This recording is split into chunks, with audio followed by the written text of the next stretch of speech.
शिव महापुराण वर्णन करती है किसी भी छठ के दिन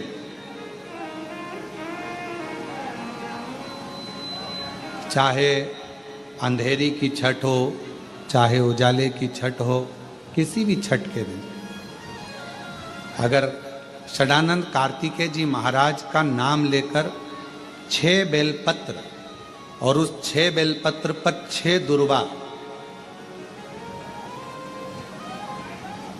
6 पुष्प, 6 अक्षत के दाने रखकर षडानंद कार्तिकेय बाबा के स्मरण कर कर शिवलिंग की जो जलाधारी है, उस जलाधारी पर जहाँ अशोक सुंदरी का स्थान है, उसी के पास में कार्तिकेय जी का स्थान है।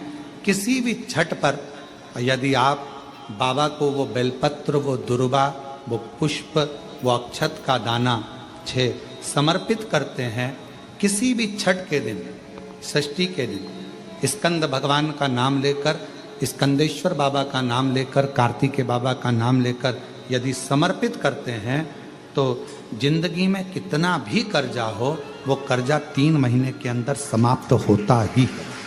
कितना भी कर्जा, साथ में आपका परिश्रम, साथ में आपकी मेहनत और आपकी दृढ़ता। क्या होता है, लोग सोचते हैं कि हमने शंकर जी को बेलपत्र समर्पित कर दी तो कर्जा चूकेगा, पर साथ में मेहनत भी करना। अगर आप मानते हैं कि पूरी पूरी कथा का, इसमें कई दुनिया के कई लोग हैं हमारी कथाओं को आधा काटते हैं, आधा भेज देते हैं। गुरुजी ने कहा कि बेलपत्र पर शहद लगाकर चढ़ाओ, पर गुरुजी ने साथ में कहा कि रात दिन एक करो, पढ़ाई पूरी करो, आधी बात काट देते, आधी बात दिखा देते। 6 बेलपत्र, 6 पुष्प, 6 दुर्वा, 6 चावल के दाने और साथ में अपना परिश्रम पूर्ण करो। छठ के दिन स्कंद भगवान का नाम लेकर, स्कंदेश्वर का नाम लेकर भगवान शंकर के जलाधारी पर समर्पित करो, शिव जी से प्रार्थना करो और अपनी मेहनत को 4 चांद लगाओ।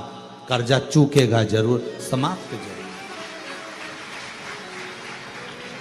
कर्जा का मतलब ये नहीं है कि आप कर्जा करे हो तो मेरे से बन नहीं रहा, मेरे प्राण छूट जाए तो अच्छा, मैं तो मर जाऊं, मैं टेंशन में हूं, मैं डिप्रेशन में हूं, बहुत परेशान हो गया, ऐसा हो गया। ना ना, दुख आता है, जब सुख आया, सुख चले गया तो दुख आएगा, तो दुख भी जाएगा, दुख भी समाप्त होगा, उसमें क्या विचार कर।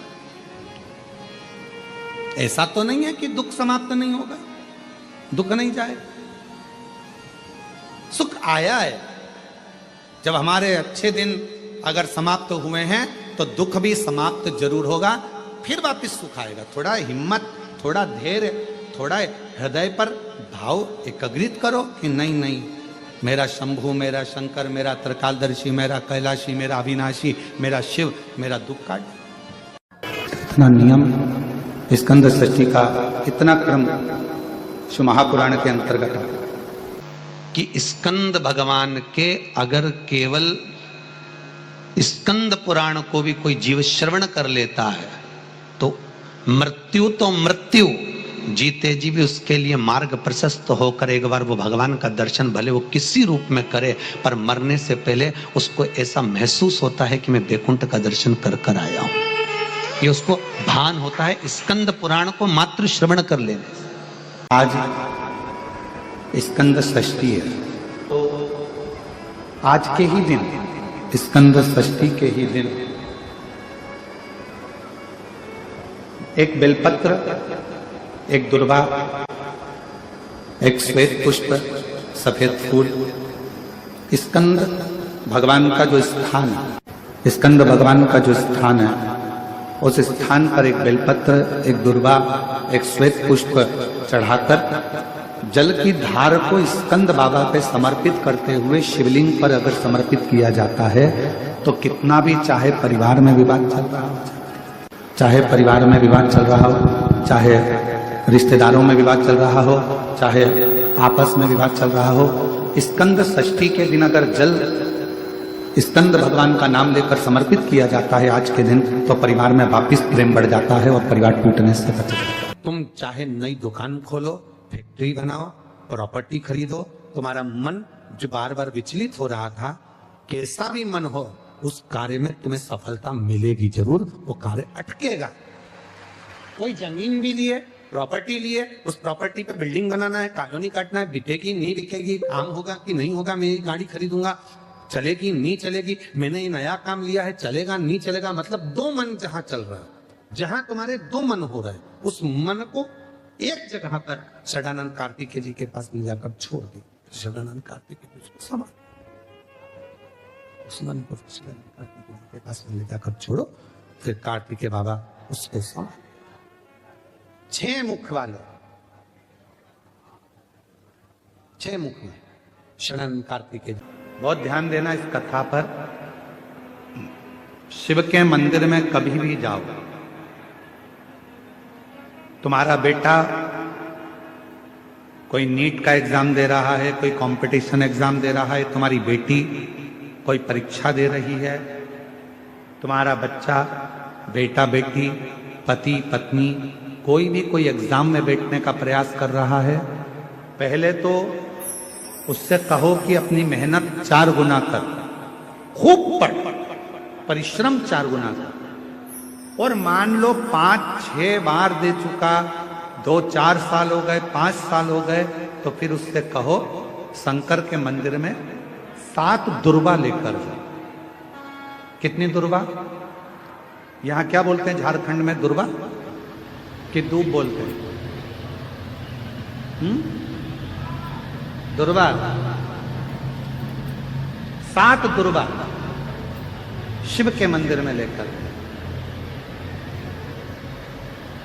जब जल का पात्र साथ में, 7 दुर्वा को नीचे की ओर रखो हथेली पर, जल का पात्र हाथ में लेकर भगवान देवाधिदेव महादेव को जल समर्पित करो। 7 दुर्वा में से 6 दुर्वा षडानंद कार्तिकेय जी को समर्पित कर दो, 1 दुर्वा भगवान शंकर के शिवलिंग पर चढ़ा दो। अपने हाथ की 3 उंगलियां शिवलिंग का स्पर्श करो और अपनी कामना कहकर, बाबा बहुत एग्जाम दे चुका हूं, बेटा बेटी ने बहुत परीक्षा दी है, हो नहीं रहा बाबा, अब आपके भरोसे है, बाबा को विनय करो, शिव जी पे चढ़ी हुई दुर्वा वापिस लेकर आओ। जिस बच्चा जब एग्जाम के लिए जाए, परीक्षा देने के लिए जाए, उस दिन वो दुर्वा को अपने मस्तक पर प्रणाम कर कर, नमन कर कर, षडानंद कार्तिकेय का स्मरण कर कर फिर एग्जाम के लिए जाए। पढ़ाई अच्छी करना, दिल से करना, मेहनत ज्यादा करना, और एक बार ये प्रयोग कर कर देखना, मेरा षडानंद कार्तिकेय सफलता जरूर प्रदान करे। 6 मुख से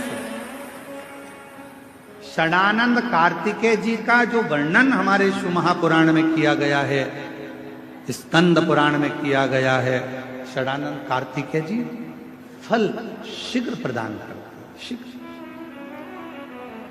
शीघ्र फल। महाराज